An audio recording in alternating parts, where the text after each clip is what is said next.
there's this line she says to the guy. She goes, you got what everybody gets. You got a lifetime.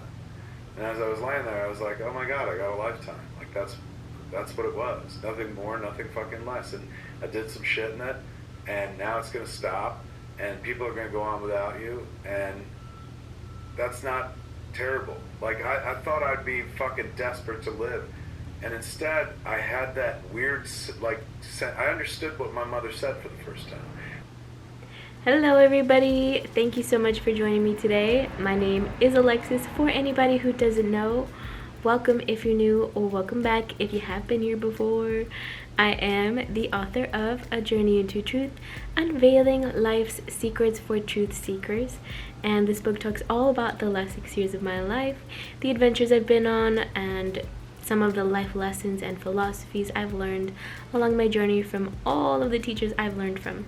So if you're interested in learning more about that book, you can always visit my website at www.vibratecreate.com. There are also links down in the description below.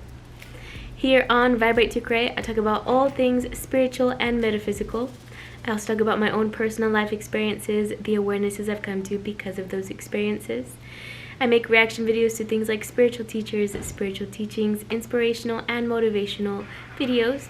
And I also make entrepreneurial videos letting you guys know how to self-publish your own books. If you're interested in that kind of content, then click the subscribe button and hit the notification bell to be notified of when I post new videos so you never miss a video.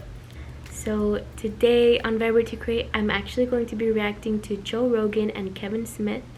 I saw this one like on the sidebar where it recommends videos, and it says that they're talking about death is not to be feared. So I'm interested in that. I definitely think death is not meant to be feared because of the studies I've had, the things I've learned from teachers about the afterlife and what happens in the afterlife. So let's see this one. Let's see what they think, what their beliefs are. During these overwhelming periods of anxiety and fear and terror and injury, when your body is thinking like, hey, man, this might be it. You know, and I think that's probably what a lot of these near-death experiences are, is that people are experiencing what you would call an endogenous psychedelic experience. That your brain is releasing these potent chemicals that it absolutely has inside of it. Your brain has a ton of different, things like dimethyltryptamine and different psychedelic chemicals it's capable of producing, as well as melatonin, dopamine, serotonin, adrenaline, cortisol. There's a fucking storm of shit going on in your brain. And in a moment like death, like oh, jacks it all it out. Probably pumps it through your fucking neurons, and everything's firing, and you're seeing things that aren't there, and you're talking to dead relatives, and you're imagining the pearly gates, and your imagination is on 10, and you're just seeing everything. That's the reductionist perspective.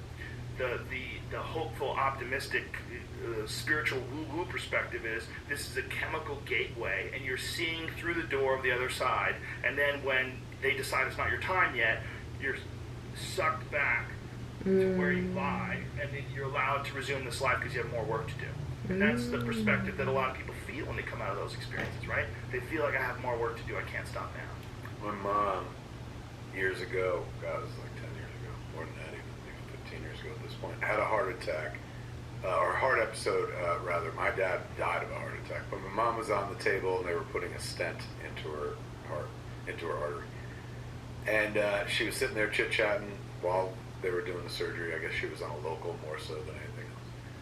And she was joking around with the doctor. She's like, you gotta hurry up, doc, because I gotta pick up my mom and then went out. Whoa. And so she died for a minute and a half, clinically fucking dead. They kept fucking trying to restart the heart. So I was like, what happened? What was it?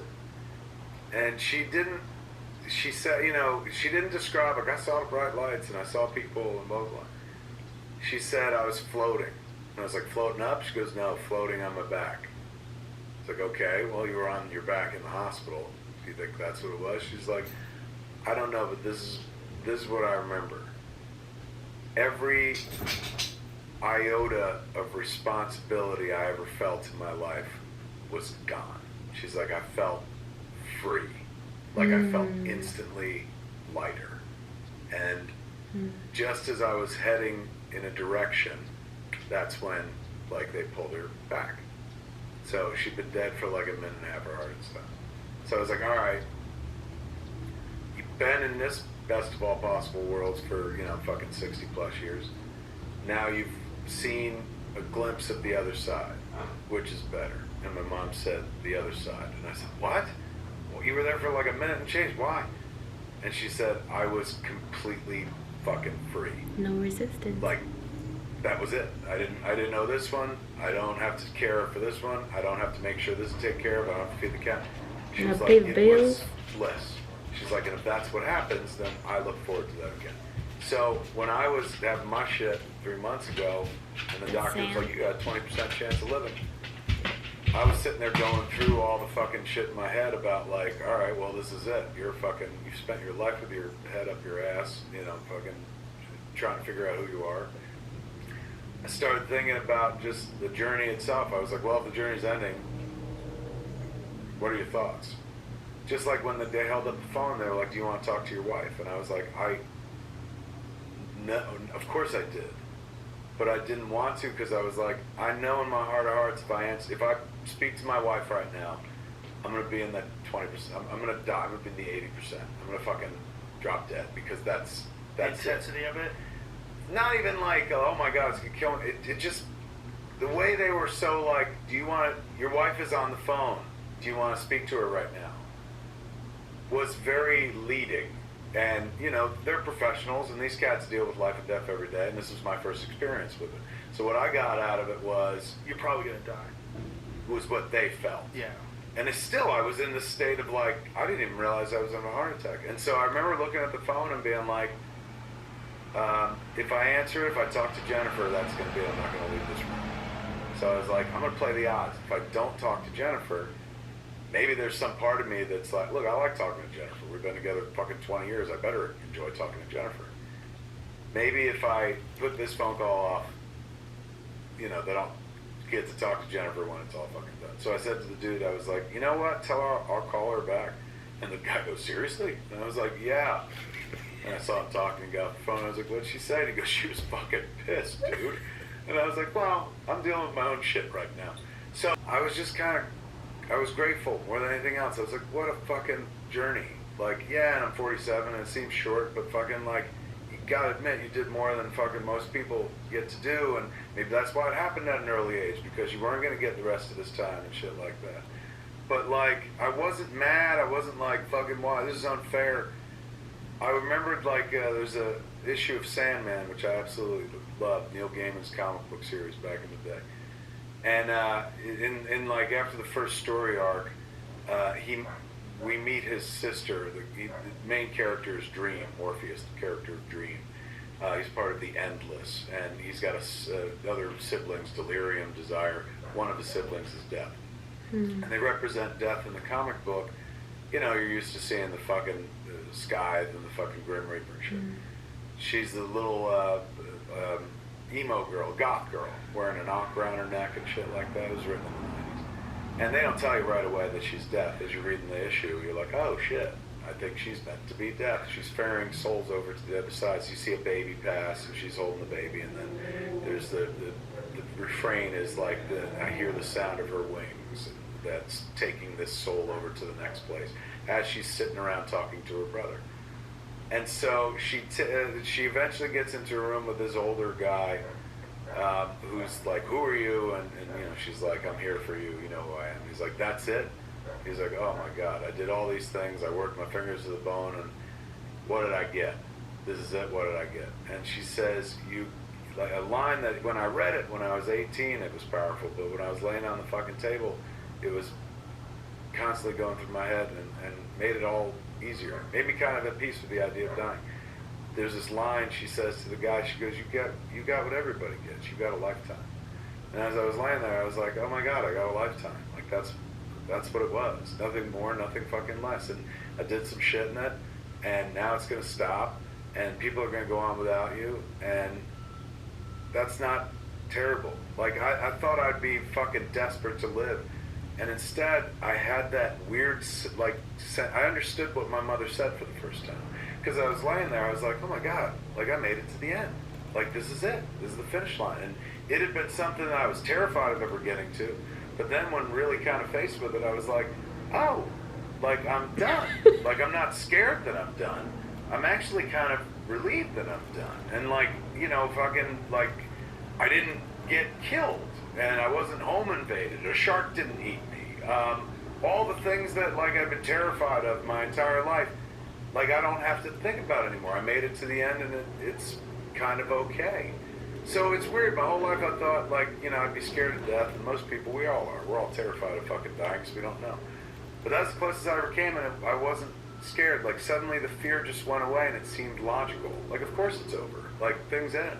And I didn't want to die. I didn't have a death wish, but I was like, if it's done, it's done. And count your blessings and be happy, and don't be a bitch. Like, don't, if the fucking ferryman shows up tonight, don't fucking hold out. Don't be the last asshole at the party going, no. Like, just fucking pay the ferryman, get on the boat and go. We'll see what's next and stuff. And then ultimately Leidenheim did a good job, and I fucking wound up living and stuff. So I know this much. So I want to stop here for just a quick second. So in my book, I talk about, there's this so in my book, there's this tiny little subheading called The Mesmerizing Rose. And I talk about this story where I was working at a crystal booth, or like a spiritual store, and it was in an outside mall. And right next to our booth, there was this like rose bush. And one of the roses, it grew to be so much taller than all the others, like almost as tall as me. I'm like 5'1", 5'2". And I remember people would come by each day as this rose was like blooming and in its fullest form, and people would come by and they'd like smell the rose, and they'd like lift children up to smell the rose, and everyone was just like marveling at it and like mesmerized by how big and strong its stem was and how tall it had grown, how unique it was because of how it decided to form in this world. And I remember being so grateful to like be able to watch the life cycle. Like, I was there for watching this rose growing and until it was its biggest form, and then people were like, oh, how beautiful, and just enjoying it. And then I was also there when the rose died and when the rose passed away, and I got to see a full life cycle and to see, like, I encapsulated the meaning of life in this one rose, is to grow and to form and to become, like, to reach as high to the heavens as you possibly can, and then when your time has come, you release and you let go, and still your memory lives on in those who had encountered you during your lifetime. Still, that rose lives on in this story that I'm telling to you guys in my book, and the memory never dies. The memory of it stays here forever. So I wanted to just add that in there really quickly. That little story. Okay, let's keep going. Like, I kind of lost my fear of death. I'm not like death defying. I won't go out and do anything differently. But that dark cloud that kind of kills any good time, the moment you start thinking about, like, The fear and anxiety. you're gonna die one day, like, You know. it's gone, and now all of a sudden I'm like, yeah, I'm gonna die one day, and it's gonna be awesome, but not for the reasons that you think I'm saying it's gonna be awesome. It's gonna be awesome because a finish. Like, it's nice to finish things. We know how good it feels in life to complete something, and that's the biggest fucking thing in life you'll ever complete, is your journey. So I didn't walk away going like, I gotta do more. Like, I gotta fucking live life to the fullest. I just gotta keep doing what I've been doing. Like, living life the way I enjoy it, trying to do things. Sometimes they work, sometimes they fail and shit. Sometimes people are on your side, sometimes people are like, you fucking blow. And just do that fucking time. Have good conversations in the process, meet interesting people, hear new points of view and shit like that. It means a lot to a lot of people that are listening too, because that's what everyone's scared of, right? Oh, it blows, dude. Everyone's scared of the ride being over. We that's what we think. We're trained to think that way. Every fucking movie, every book you read, every song is about like how it'll suck when it's over, and that fear can keep you from enjoying it while you're living it. and trying cool things and stuff like that. And I don't mean like putting yourself in harm's way. Like, let's shoot a movie with real lions. Like, that's been done. Don't try it. You can watch the fucking video. But the things where you're like, I'd really like to try it, like, it fucking won't work, or oh, there's maybe time later. That's the one thing I did walk away from it. Like, time, you're fucking lucky for every goddamn second. Every goddamn second. So use it wisely. And I think if you can just think that way, like today's a borrowed day. Mm-hmm. I love that. That was so good. This was years ago, 18, 19, 20, 4 years ago. I've never seen this one. I do watch Joe Rogan, but I've never seen this one.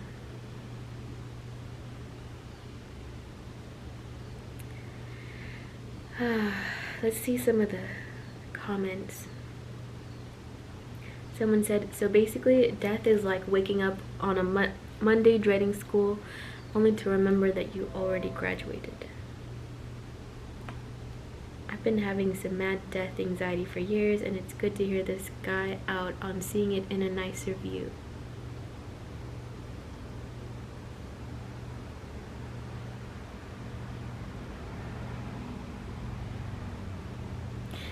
Ooh, my grandfather survived both world wars and a plague, and his last words to my dad was, I would do it all again. I was definitely very afraid of death, and I really wanted to uncover and figure out what actually happens after death, and that was what the whole first few years of my journey was about, was really trying to figure out what is actually going to happen to me when I don't have a body. And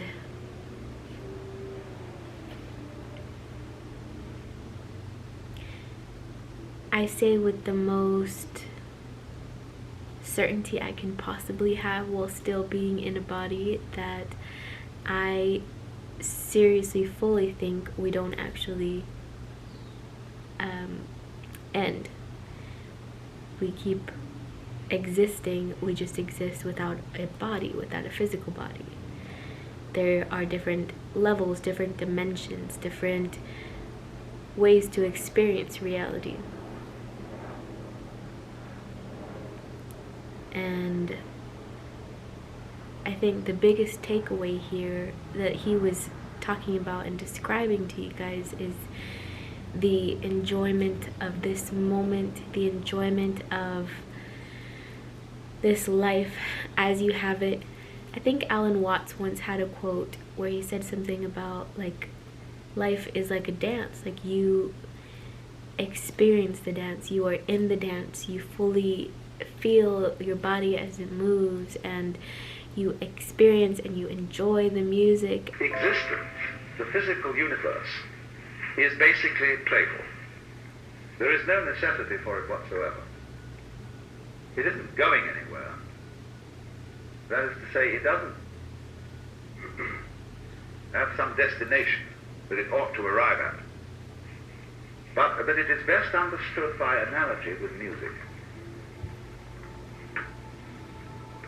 Because music, as an art form, is essentially playful. We say you play the piano. You don't work the piano. Why? Music differs from, say, travel.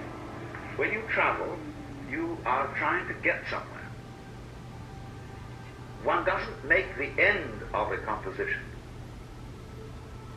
the point of the composition. Oof. If that were so, the best conductors would be those who played fastest. And there would be composers who wrote only finales. People go to concert just to hear one crashing chord, because that's the end. Same way in dancing. You don't aim at a particular spot in the room. That's where you should arrive. The whole point of the dancing is the dance. Now, but we don't see that as something brought by our education into our everyday conduct.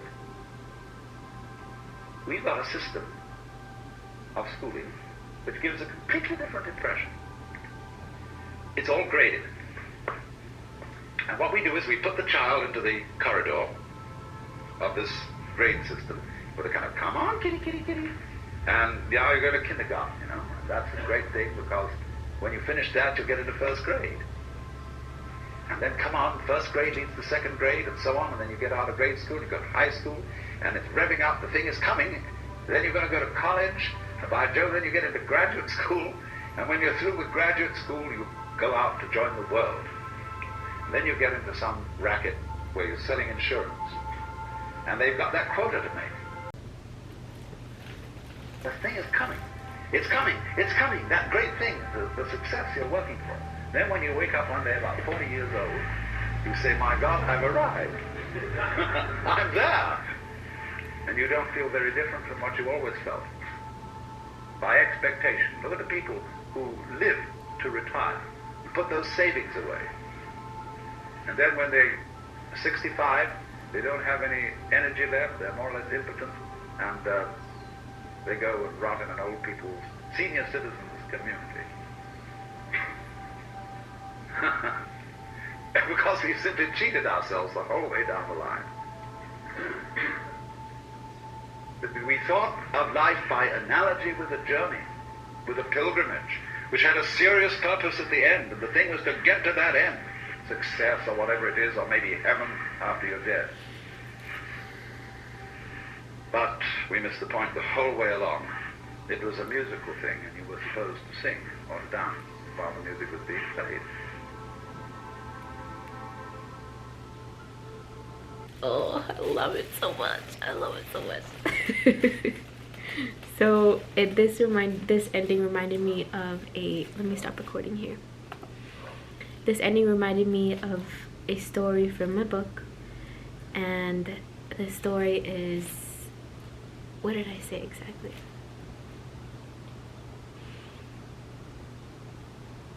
So at the end of my book, I talk about my journey of spiritual discovery and my explorations and what I learned, what the truth is, since I went on this big giant quest to figure it out. And I say something along the lines of, it was like I was picking up every single rock on the path and like looking at it and thinking, nope, that's not the truth, throw it out the window. This rock, nope, it's cool, but I'm gonna throw that one out the window. And the point that I finally came to the conclusion and understood was, the point is not to figure out what the truth is. The point is to enjoy this rock.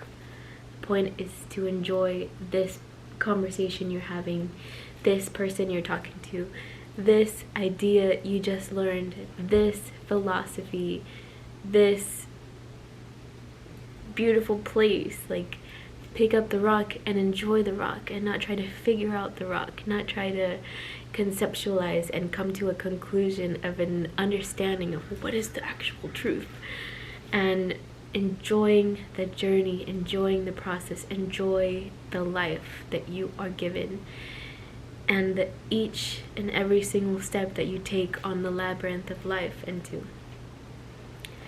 Even when you get to the center of the labyrinth, realize that it was never about getting to the center of the labyrinth.